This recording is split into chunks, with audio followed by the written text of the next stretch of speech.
Anggota DPRD Makassar dari Partai Keadilan Sejahtera, PKS, Yeni Rahman, telah menggelar temu konstituen ketiga di Kelurahan Pabatang, Kecamatan Mamajang, Makassar, Senin, 7 Agustus 2023. Dalam rangka reses yang berlangsung dari tanggal 5 hingga 8 Agustus 2023, Yeni Rahman secara langsung mendengarkan keluhan serta aspirasi masyarakat setempat. Dalam acara tersebut, Yeni Rahman berdialog dengan berbagai elemen masyarakat, termasuk pihak pemerintah kelurahan, tokoh masyarakat, pemuda, dan kaum emak-emak. Sejumlah isu penting dibahas, termasuk prosedur kepesertaan Jaminan Kesehatan Nasional Kartu Indonesia Sehat dan ketersediaan bantuan pemerintah untuk usaha masyarakat. Salah satu keluhan yang diungkapkan berasal dari Wanti, yang mengeluhkan kondisi saluran drainase yang sering tersumbat dan minimnya perbaikan dari pemerintah kota. Keluhan ini penting karena menyebabkan masalah banjir saat musim hujan dan hambatan aliran air pada musim kemarau.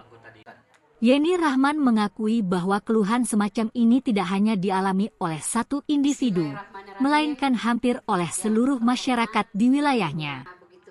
Sebagai wakil rakyat, ia merasa penting untuk memahami permasalahan dan kebutuhan masyarakat serta berupaya mengatasi masalah tersebut. Menurut Yeni Rahman, dirinya adalah penyambung suara masyarakat. Setiap keluhan dan aspirasi yang disampaikan oleh masyarakat akan diberikan tindakan yang sesuai olehnya. Bagi Yeni Rahman, membantu masyarakat adalah tanggung jawabnya sebagai anggota dewan, sementara pemerintah juga diharapkan berperan aktif dalam melayani kebutuhan masyarakat. Jadi kalau sudah banyak mengikut reses, kayaknya saya tidak perlu lagi bicara. Mendengar mas saja.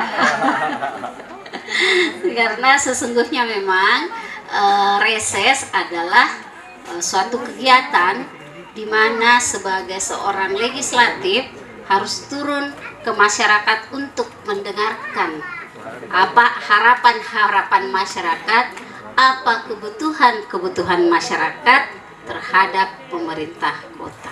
Pertama, kesehatan, pendidikan, perempuan, pemuda olahraga, tenaga kerja, pemadam kebakaran, dan hal-hal yang berhubungan dengan kebutuhan dasar yang diderita warga yang masuk di dalam pelayanan puskesmas.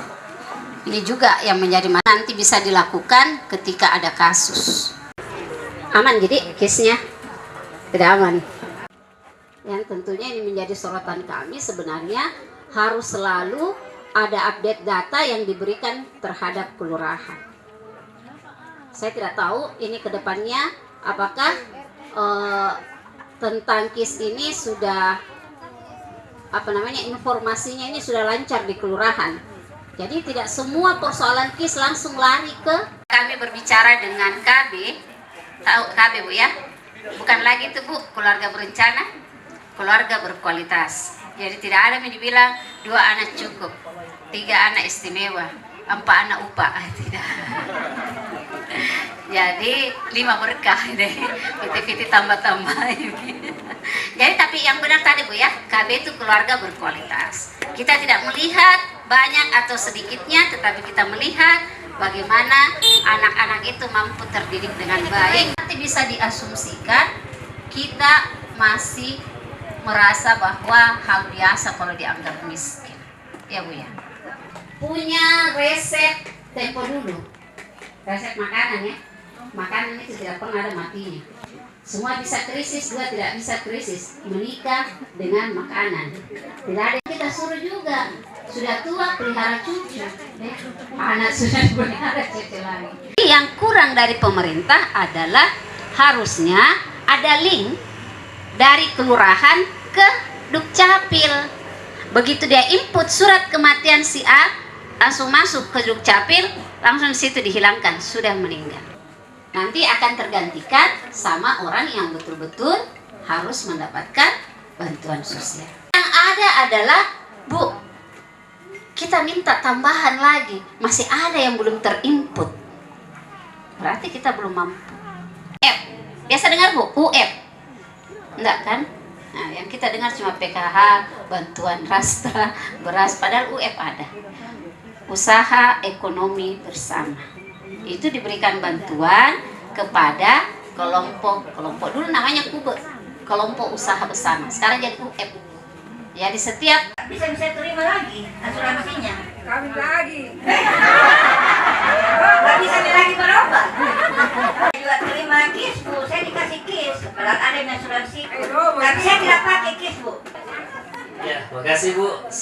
Dua lagi sebelum Bu Yeni menjawab pertanyaan. Sebenarnya saya dapat kis kalau mau daftar baru, Bu. Baru kan kita ini Ibu siapa? Namanya Bu? namanya Hantu. Saya menganggap bahwa mudah-mudahan apa yang tadi yang saya sampaikan bisa kita pahami bersama, dan alhamdulillahnya lagi ternyata kita tidak punya masalah, yang artinya pasti setiap orang punya masalah tapi kita mampu menyelesaikan sendiri tanpa melibatkan orang lain. Begitu barangkali Pak RWD, Bu Lurah. Senang mikir Bu Lurah, tidak ada yang bertanya. Yang terkait drainase dulu Bu ya.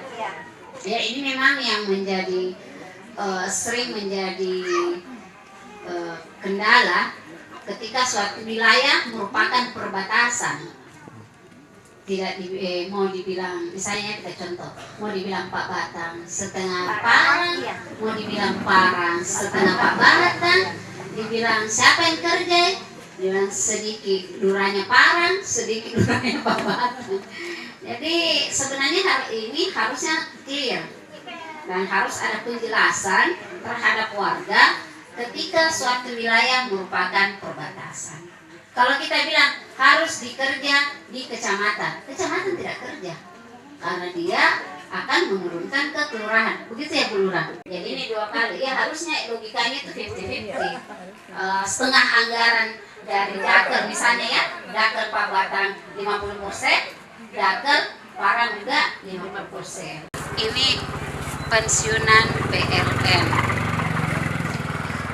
Ini nanti kami tanya, karena setahu kami yang undangan tadi tukar dik. Ya. Oke. Satu baris begini. Tuti. Ya, Tuti. Kita kesana kita undangan. Tuti. Sini baris Mayanti. Mana? Aja Andiano. Andi ya. Foto di sana, foto di sana. Baris ya. Jauh cepetan. Ya, jauh-jauh.